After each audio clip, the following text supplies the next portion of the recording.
say that because I think that that one with its stock extended is going to be more ergonomic for putting repeatedly rounds on target than this one is.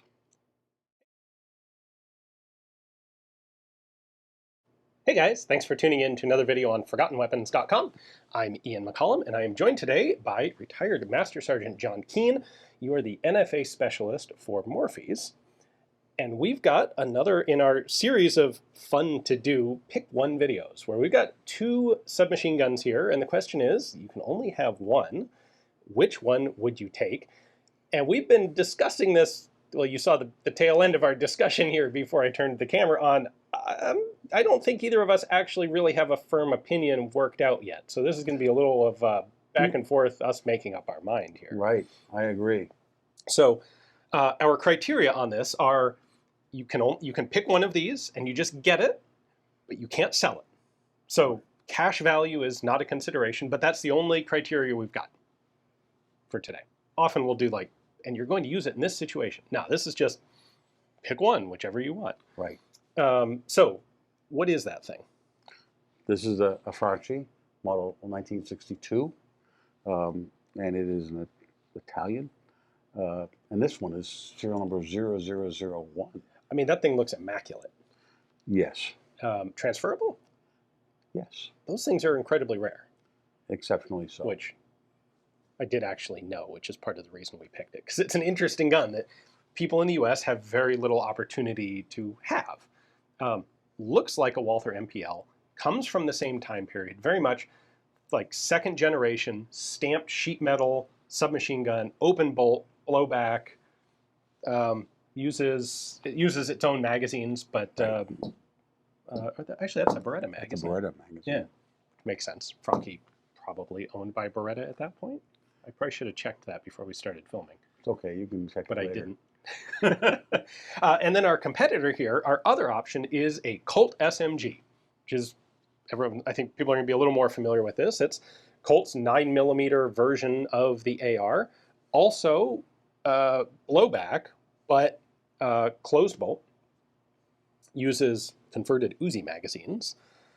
Both 9mm, both, well, not select fire. That one's full auto. This one is select fire. So, Mr. Keene, which would you take? I'm going to say I'm going to take this one. Okay. And I'm going to say I'm going to take this one because even though if you can't sell it, when confronted with multiple machine guns that you're interested in one day owning, buy or acquire the one you're less likely to have an opportunity to acquire in the future. And so I know I can get another one of these sometime in the future. You're making the jump that I'm going to be in a position to own more than one machine gun.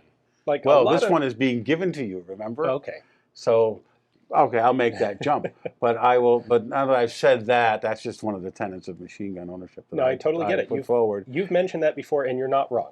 And that applies to things more than just machine guns. Lots of things. Should I buy surplus rifle X or Y? Well, the one that's harder to find, if there's no other compelling difference between the two, get the one that's harder to find, the one that's rarer.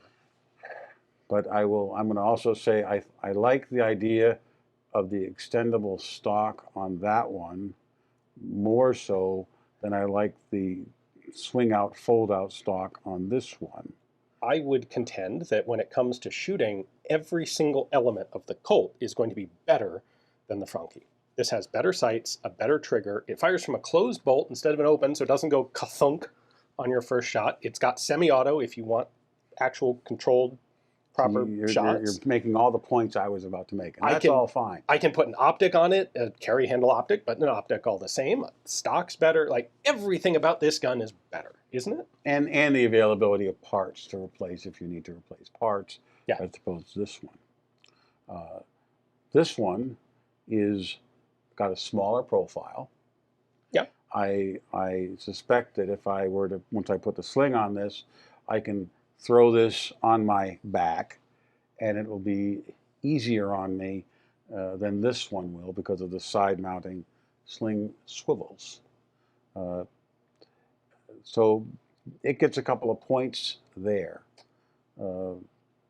I've never fired this gun. I don't have any experience firing this gun, so I don't know about the ergonomics of the recoil on it. Haven't actually shot a Franchi myself, but I have shot an MPL or an MPK, which is going to be very similar in handling. So how do you compare that gun, the MPK, Walther, to this? Not much difference? Not a whole lot, except for, I mean, the big difference is the open bolt versus closed bolt. You get the closed bolt guns, you have the opportunity for accurate semi-auto fire to an extent way beyond what you can get with open bolt guns. And I think that's a big part of why the MP5 was such a successful, popular weapon, especially with police forces. This is really good if you're a mercenary in Katanga and you need to do a lot of shooting full auto from the hip. And it looks awesome. Quick acquisition from the hip, impromptu, is going to be lent well by this. This thing has 20 years or so on the Franchis. This is a third generation submachine gun. That's a second generation. And there's a reason that people went to a new generation of guns with a whole bunch of improvements. Now, that all being said, I'm kind of making the case here that I should take this one, and yet I don't really know. There is something really cool. If you are of Italian descent, you would want to have this gun. There's something. Why do you want a Fiat Ravelli? Why would you? Nobody wants a Fiat Ravelli. Oh, believe me, you guys answer. Would you not want a Fiat Ravelli? Come on. But there is something about that, and it is way cool to have one of these all sheet metal stamped guns. We didn't set up a criteria here of you have to go clear a house in Mosul with this thing. We set up a criteria of the typical NFA thing, all legal purposes. Right, for all legal purposes. And you know what? Having a cool gun that is fun to take out to the range. And everybody's going to come and say, hey, what's that? What's that? And it doesn't necessarily have to be the best practical shooting gun. There's absolutely nothing wrong with that gun. It's going to be very reliable, robust, effective. It's going to shoot like a house on fire. If I was going into a highly competitive match, I would absolutely want the Colt. But if I want a gun that's just going to be fun and different from what all my buddies have, then clearly I need the Franchi. And I think I can come up with more magazines faster for this than I can for that. You might have been right at one time, but H&R is making a semi-auto clone of this now. And so you can actually just get Colt SMG magazines from H&R through PSA. Yeah, that's good news for our hobby. Yeah, their Department of Energy clone uses the same lower. They have H&R has PSA/H&R have a clone of this in semi-auto. Great. So mags are available. I will say that the Colt does have some reputational issues to it that the Franchi does not. These were never quite as good in people's eyes, I think, as MP5s. I think I'll concede that. And I think a large part of that is they're adapting an existing platform into 9mm. A different caliber. Yeah, so you've got a long path for the feedway to travel. You're doing weird stuff to the ejection port. It works well, but, and I think most individual examples work fine, but when you get a departmental sort of thing, if we bought 50, more of them are going to have issues than if we bought 50 MP5s or 50 Franchis. There's nothing to go wrong in that. It's there's always something else better out there, kind of a thing. That's another video for another time. It's what would you pick? Maybe instead of putting 2 out here sometime, we'll pick out 5 of what we consider to be the very best. Oh God, and something that's too hard. But or something along those lines. But I'm trying to think if there's anything else that I wanted to bring up about this. Like I say, this has no muzzle brake. Yeah, but it doesn't. It's 9mm. But it doesn't need one. In theory, it doesn't need one. If you wanted to have one, you could have someone manufacture a replacement, because that muzzle nut holds the barrel in. Right. You could make a replacement muzzle nut that built in. In that regard, I'll give you another plus.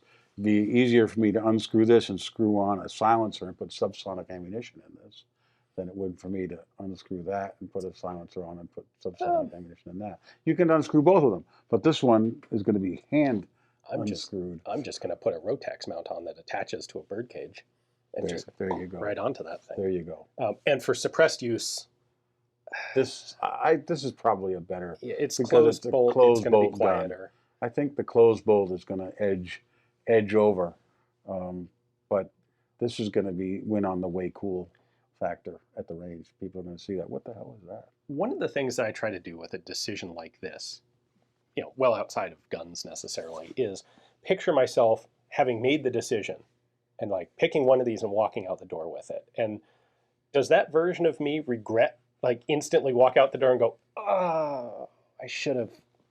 You take this one. That's what I'm getting For at. the very first thing I said in this video, because...